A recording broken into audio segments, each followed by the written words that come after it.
This is Perth Railway Station in Scotland. You probably wouldn't notice the old station building as you travel through Perth. Due to the expansion of the railways, the station was given a major overhaul in 1885. You can see the old station's clock tower on the left-hand side of the picture. The major roof construction and the platform at the right-hand side was part of the overhaul, and that's the platform to Dundee. This is a picture of Perth Station when it opened. If you compare it to today's station, it's simple. Platforms 1 to 4 didn't exist. Moncrief Tunnel on the approach to Perth. It took £250,000 of gunpowder in the building of this tunnel, and they started to build it before they knew the exact location of Perth Station. You can see Perth Station's clock tower at the top of the screen. But in the mid-1800s, there were plans at this point for the railway to turn right and head for the South Inch. I'm here at the South Inch in Perth. I find it hard to believe that back in the mid-1800s, railway companies had plans to build their railway stations here. Well, there was public outcry. A painting was commissioned and sent to Parliament. There was a public inquiry, and the town won, which meant the railway station now had to be built on the northwest edge of the South Inch. And that is where the railway is today. The painting that was sent to the politicians in London.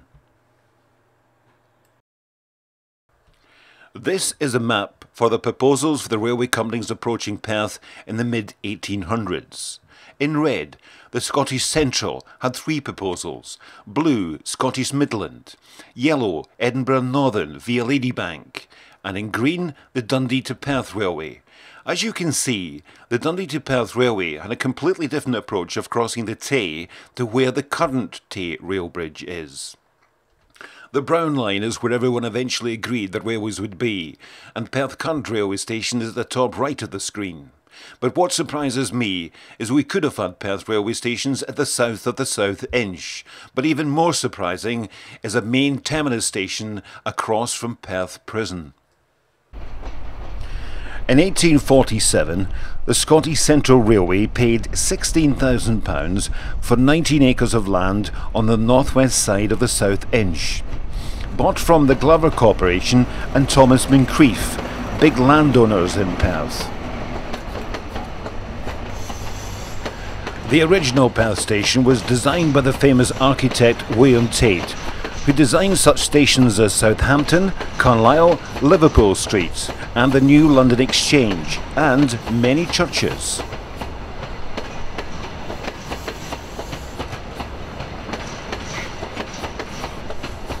This was a proposed site for a railway station as far back as 1835. So why did the railway companies have such a battle with the town regarding the South Inch? Well, we simply don't know.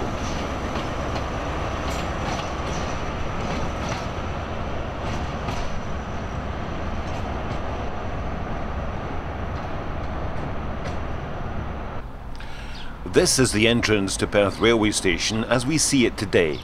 It's approximately 100 yards from the entrance of the old station.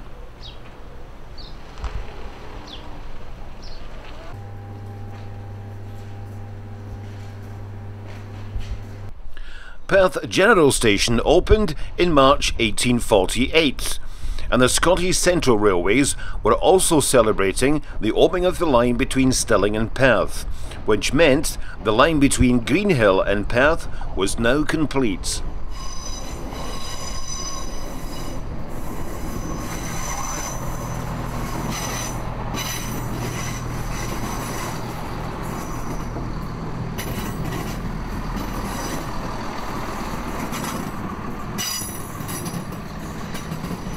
Also joining Perth General Station was the Edinburgh Northern Line via Ladybank and the Scottish Midland.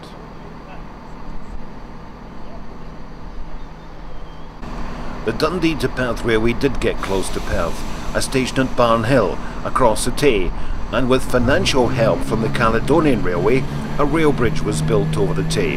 It opened in 1849, the same year the viaduct opened between Perth General Station and Princes Street Station. The first bridge was wooden with 25 arches and double-tracked, but there was problems with the bridge, and the engineers removed the northern section of the track and reduced the southern section to 4 miles an hour. Eventually a new iron bridge was built, and it opened in 1863 and remained single-tracked. The new bridge, like the old bridge, used to swing on its southern edge to allow ships to navigate the Tay. This ceased in 1890, where the bridge was modified into a fixed structure. When the first rail bridge opened, the Dundee to Perth Railways used to terminate their trains at Princes Street Station. You can see the old derelict platform on the left just where the train's approaching. And trains would continue to terminate at Princes Street Station until they built at the General Station the Dundee Dock.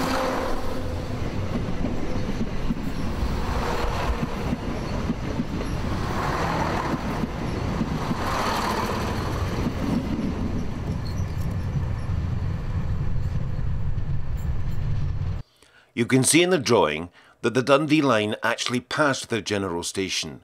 Their station was at Princes Street until Dundee Dock was built. This is a picture of Platform 2 after the station's overhaul in 1885. There was an archway between Platform 3 to Platform 2, which they say was one of the grandest station archways anywhere in Europe. This is Perth Station after its overhaul. You can see the old station in the centre, and the new Dundee Station, as it was called then, and the Station Hotel, which was opened in 1890, designed by Andrew Heaton. The new station had a 20-frame signal box, and the carriage sidings had a 41-frame signal box. Queen Victoria visited Perth Station on the 29th of September 1848, only 7 months after the station was opened, and she stayed at the George Hotel. On her departure, the routes to the station were lined with Perth's finest and the 79th Highland Regiment. Queen Victoria was a frequent visitor to Perth Station on her travels to and from Balmoral, and she used to stay in the newly built Station Hotel.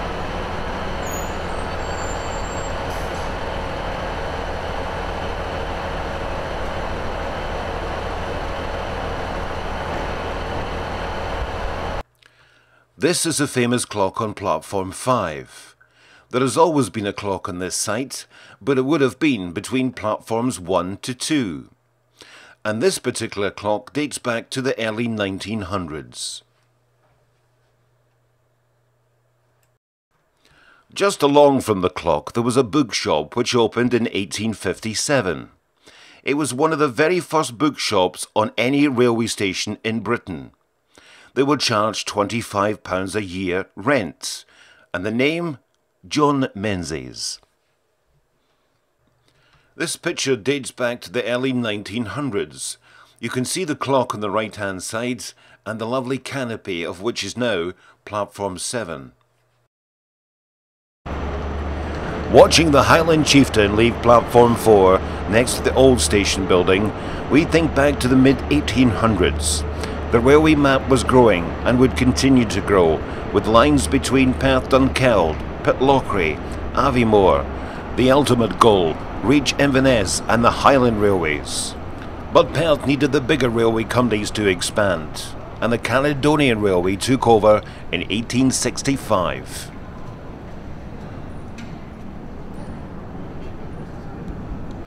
When researching this film, I was very surprised in the lack of information regarding Perth's railways history, and the battle between the railways and the town for the South Inch. Perth has got two large parks. They call them the South Inch and the North Inch. And at one time they used to say that Perth was the smallest city in the world as it lay between 2 inches. And this is history. The day Perth railway station was closed due to snow in December 2010. In the next film, I'll be travelling up to Dunkeld, Pitlochry, Kingussie, Aviemore, Garbridge and Inverness on the Highland Line. And we'll be travelling over the highest mainline railway in Britain at 1,484 feet above sea level, Dromocta Summit.